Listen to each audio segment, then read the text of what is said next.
Hello students, welcome on the English Simplified with Ravi YouTube channel. Today we are going to start learning the grammar. Before learning the grammar, we should study some basic concept. At least we should have knowledge about these basic concepts. So in future it will help us to understand major concepts. आपल्याला काय करायचं आहे, काही छोटे छोटे concept आहेत त्या समजून घ्यायच्यात.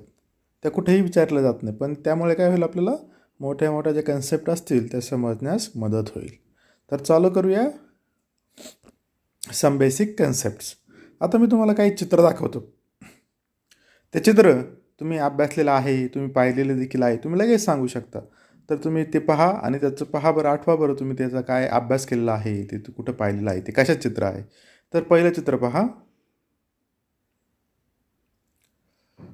आठवतंय काय आहे ते? मराठी मुळाक्षर, बरोबर. आणि आता दुसरं चित्र पहा. काय आहे? 14 खडी, बरोबर. पूर्वी 12 खडी होती, आता 14 खडी आहे. हे झालं मराठी भाषेमध्ये. या सर्वांचा वापर करून आपण काय बनवतो? शब्द, वाक्य, म्हणी, वाक्प्रचार असं आपण बनवत असतो. मग त्याचप्रमाणे इंग्लिशमध्ये काय आहे? What is the in English? So we can make the words, sentences. Okay, so here is the picture. The picture is about, yes, very good. This is the A to Z, A, B, C, D, E, F, G, H, I, J. But there is a name. What do we call all these? Just like Marathi, we have Marathi Mulakshara or Chaudakadi. In the same way, in English, all these are called as alphabet. काय म्हणतात त्याला? या सर्वांना alphabet असं म्हणतात. हे आहे capital लेटरमध्ये. आणि दुसरा प्रकार आहे अल्फाबेटचा, तो आहे स्मॉल लेटरमध्ये. मग याच्यामध्ये काही 12 खडी नाही, 14 खडी नाही, काही नाही. याच्या फक्त इंग्लिशमध्ये फक्त काय आहे? कॅपिटल लेटर अल्फाबेट आणि स्मॉल लेटर अल्फाबेट. ठीक आहे, या सर्वांना मिळून काय म्हटलं जातं? अल्फाबेट असं म्हटलं जातं. हे जे आहे अल्फाबेट. जर तुम्हाला कोणी प्रश्न विचारला अल्फाबेट किती आहेत, तर अल्फाबेट एकच आहे. या सर्वांना अल्फाबेट असं म्हटलं जातं. आणि त्या या अल्फाबेटमध्ये काय आहेत? हे जे आहे त्यांना लेटर्स म्हटलं जातं. हे किती आहेत लेटर्स? 26 लेटर्स आहेत. ठीक आहे, समजलं आहे. आता पुढे पाहूया. आपल्याला कोणकोणत्या कन्सेप्ट पाहायच्यात? Letters, vowels, consonants, words, phrases, clauses, sentences, syllables. आता लेटर्स म्हणजे काय? जसं आपण पाहिलं अल्फाबेटमध्ये लेटर्स असतात, तर ते अक्षर, बरोबर. लेटर्स म्हणजे इथं पत्र नाही, तर काय? अक्षर. त्यानंतर व्हॉवेल्स म्हणजे काय? स्वर. कॉन्सोनंट्स म्हणजे काय? व्यंजन. वर्ड्स म्हणजे काय? शब्द. फ्रेजेस म्हणजे काय? वाक्प्रचार, म्हणी. क्लॉजेस म्हणजे काय? वाक्याचा काही भाग, वाक्यांश असं म्हणतात बघा त्याला. सेंटेन्स म्हणजे काय? वाक्य. सिलॅबल्स म्हणजे काय? ते एका शब्दामध्ये किती उच्चार येतात त्याला सिलॅबल असं म्हणतात पहा. ठीक आहे, अशा कन्सेप्ट आपल्याला समजून घ्यायच्यात आज. पहा, पहिलं आहे लेटर्स, बरोबर. आता लेटर्सचं 2 याच्यामध्ये विभाजन केलं जातं. पहा, ते 26 जे लेटर्स आहेत त्याचं 2 याच्यामध्ये विभाजन केलं जातं. पहिलं काय आहे? व्हॉवेल्स आणि दुसरं आहे कॉन्सोनंट्स. पहा, या व्हॉवेल्सला आपण मराठीमध्ये काय म्हणतो? स्वर. आणि या कॉन्सोनंटलाच मराठीमध्ये आपण असं म्हणतो, काय म्हणतो? व्यंजन, बरोबर. मग आता इंग्लिशमध्ये व्हॉवेल्स किती आहेत, कॉन्सोनंट्स किती आहेत, व्हॉवेल्स कशाला म्हणतात, कॉन्सोनंट कशाला म्हणतात, ते आपण मराठीमध्ये तुम्ही अभ्यासलेलं असेल, मराठीमध्ये, हिंदीमध्ये. आता आपण इंग्लिशमध्ये पाहूया. पहा, व्हॉवेल्स कशाला म्हणतात? The letters that can be pronounced without the help of any other letter called vowels. म्हणजे त्याचा उच्चार इतर लेटरच्या मदतीशिवाय होतो, त्याला म्हणायचं व्हॉवेल. म्हणजे त्या उच्चार करण्यासाठी इतर कोणाची गरज लागत नाही. आणि ते किती आहेत? 5 आहेत. 5. कोणकोणते आहेत पहा, ते इथं दिलेत. ए, ई, आय, ओ, यू, बरोबर. पहा, फक्त त्याचाच उच्चार होतो, दुसऱ्या लेटरचा उच्चार होत नाही. बरोबर, याला म्हणतात व्हॉवेल. आता पुढचं पाहूया आपण कॉन्सनंट्स. मग आता 5 आपण व्हॉवेल्स पाहिले, मग राहिलेले लेटर्स 21 ते काय झाले, कॉन्सनंट्स.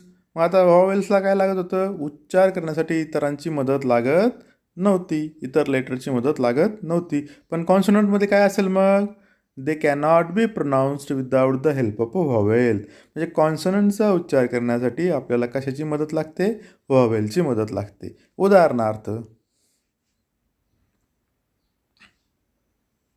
एक लेटर लिहितो मी, पहा, एम. काय उच्चार होतो, यम, ए आणि म. बरोबर, म्हणजे ए ए एम म्हणतो, बरोबर की नाही आपण, म्हणजे त्याचा ए या स्वराचं देखील आपण काय घेतो, मदत घेतो. अशाच प्रकारे भरपूर उदाहरणं आहेत पहा आपल्या त्याच लेटर्समध्ये. कोणतंही पहा तुम्ही, त्याच्यामध्ये 2 उच्चार येतील तुम्हाला. ठीक आहे, असं कोणतंही करून पहा तुम्ही. तर पाहूया पुढचं आता. लेटर्स आपण पाहिले, अल्फाबेट आहे, त्याच्यामध्ये 26 लेटर्स आहेत. बरोबर, आता या लेटर्सपासून काय बनवतो मग आपण, या लेटर्सचा आपण उपयोग करतो आणि त्यापासून काय बनवतो, वर्ड. वर्ड कशाला म्हणतात, any sound produced by the mouth which has a meaning is called a word. म्हणजे आपण तोंडाने जे शब्द उच्चारतो, जो साऊंड उच्चारतो, जो उच्चार करतो, तो प्रत्येक काय असतो, शब्द असतो. आपण फक्त अक्षर नाही उच्चारत ना, आ ई असं उच्चारत नाही ना, ब क ब नाही, आपण काय करतो, एक शब्द उच्चारतो. बरोबर, पूर्ण त्या सगळ्या अक्षरांना एकत्र करून. तसं इंग्लिशमध्ये पण आहे. बरोबर, मग आता काहीतरी मी काय लिहिलं आहे बा, पुढे काय लिहिलं आहे, a word is formed by 1 or more letters. काय लिहिलं आहे, a word is formed by 1 or more letters. म्हणजे शब्द तयार होताना तो एकाही अक्षराचा असू शकतो किंवा एकापेक्षा जास्त अक्षर. मग शब्द कमीत कमी एक अक्षराचा असेल किंवा 2 असेल, 3 असेल, 4 असेल, 5 असेल, 10, 15 कितीतरी अक्षरांचा एक शब्द तयार होऊ शकतो.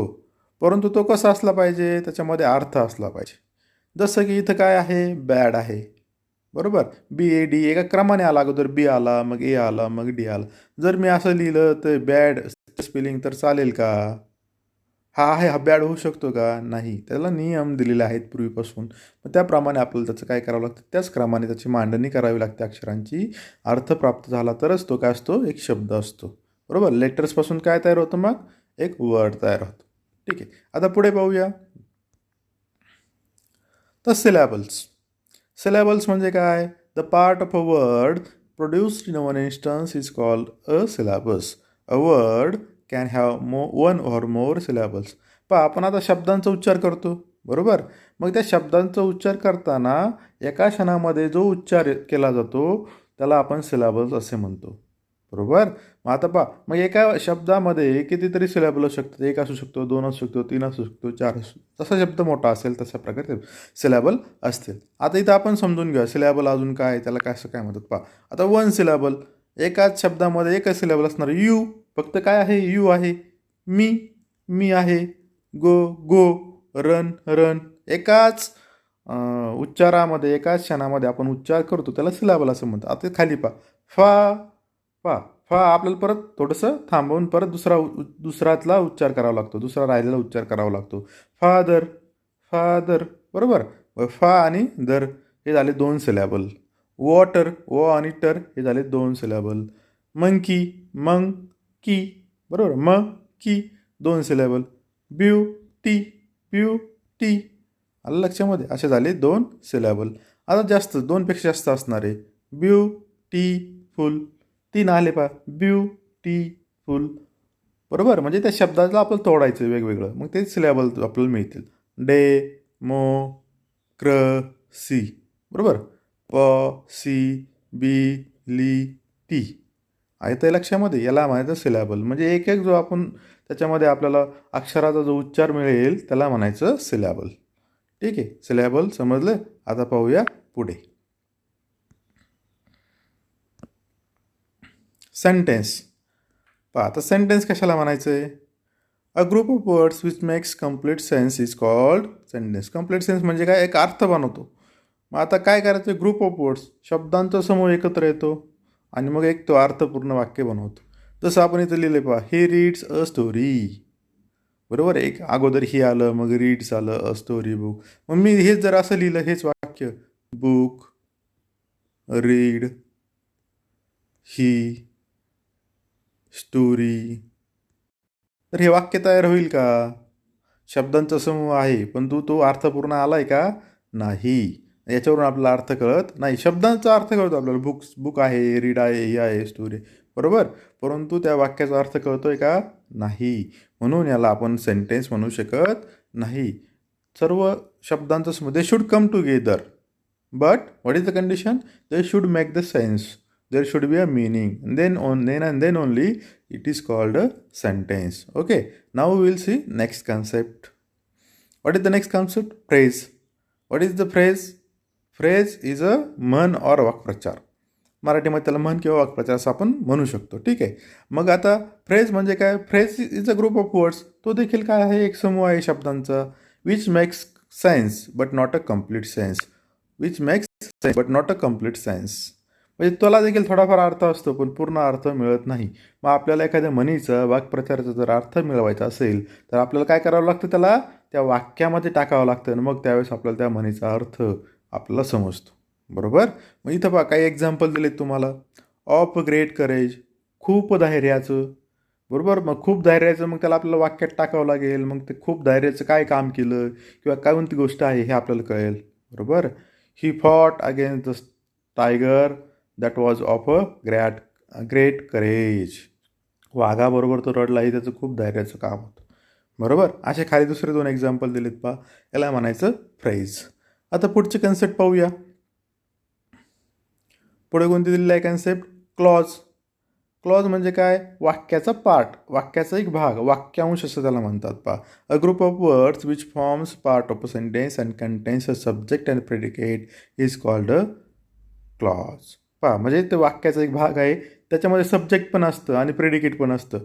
मग आता हे सब्जेक्ट म्हणजे काय, प्रेडिकेट म्हणजे काय, हे तुम्ही शोधून ठेवा. आपण पाहणार आहोत पुढे, पण आता फक्त तुम्ही शोधून ठेवा. मग सब्जेक्ट प्रेडिकेट आपण अभ्यासणार आहोत. ठीक आहे. मग आता इथं पहा, हे वाक्य जे दिलेलं आहे अंडरलाईन केलेलं, हे झालं clause. He said that he was not well. He said अर्धा भाग, दॅट ही वॉज नॉट वेल हा एक पूर्ण भाग, याला म्हणायचं clause. Who came here yesterday हा झाला एक क्लॉज. ठीक आहे. ह्या पण हे नंतर फ्रेजेस क्लॉजेस सर्व अभ्यासणार आहोत, पण एक छोटी छोटी तुम्हाला एक आयडिया असावी म्हणून मी तुम्हाला आत्तापासून ते सांगत आहे. ठीक आहे. तर अशा प्रकारे आपण काही बेसिक कन्सेप्ट अभ्यासलेला आहेत. So we have studied some basic concept and please study all this concept. आणि ह्या सर्व कन्सेप्ट मी जसं व्हिडिओमध्ये एक्सप्लेन केलेलं आहे त्याप्रमाणे तुम्ही तुमच्या नोटबुकमध्ये लिहा. आणि आपण काय करणार आहोत? मग पुढचे टॉपिक ग्रामरचे अभ्यास करणार आहोत. जर व्हिडिओ आवडला तर लाईक करा, चॅनल सबस्क्राईब करा आणि शेअर करा इतरांना, ज्यांना ग्रामरचा अभ्यास करायचा आहे त्यांना देखील. ठीक आहे. तुम्ही लाईक केलं, सबस्क्राईब केलं तर आणखी असेच नवीन व्हिडिओ आपल्याला येणार आहेत. तसेच आपण काय करणार आहोत? ह्याच्यामध्ये आणखी छान जे कन्फ्युजन करणारे, स्पेलिंगमध्ये कन्फ्युजन करणारे, उच्चारामध्ये कन्फ्युजन करणारे असतील. Cut, CUT cut, PUT put, बरं, BUT बट.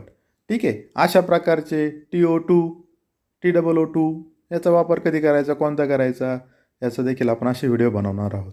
बरोबर. तसंच TELL टेल, TAIL टेल. बरोबर. असे जे टेलचे उच्चार सारखे असणारे, स्पेलिंग वेगळी पण त्याचा अर्थ वेगळा, त्याचा उपयोग वेगळा, असे देखील आपण व्हिडिओ एका मिनिटाचे, 2 मिनिटाचे व्हिडिओ आपण बनवणार आहोत. ठीक आहे. तर चॅनल नक्की सबस्क्राईब करा, लाईक करा, शेअर करा. थँक्यू. आणि अभ्यास करा. धन्यवाद.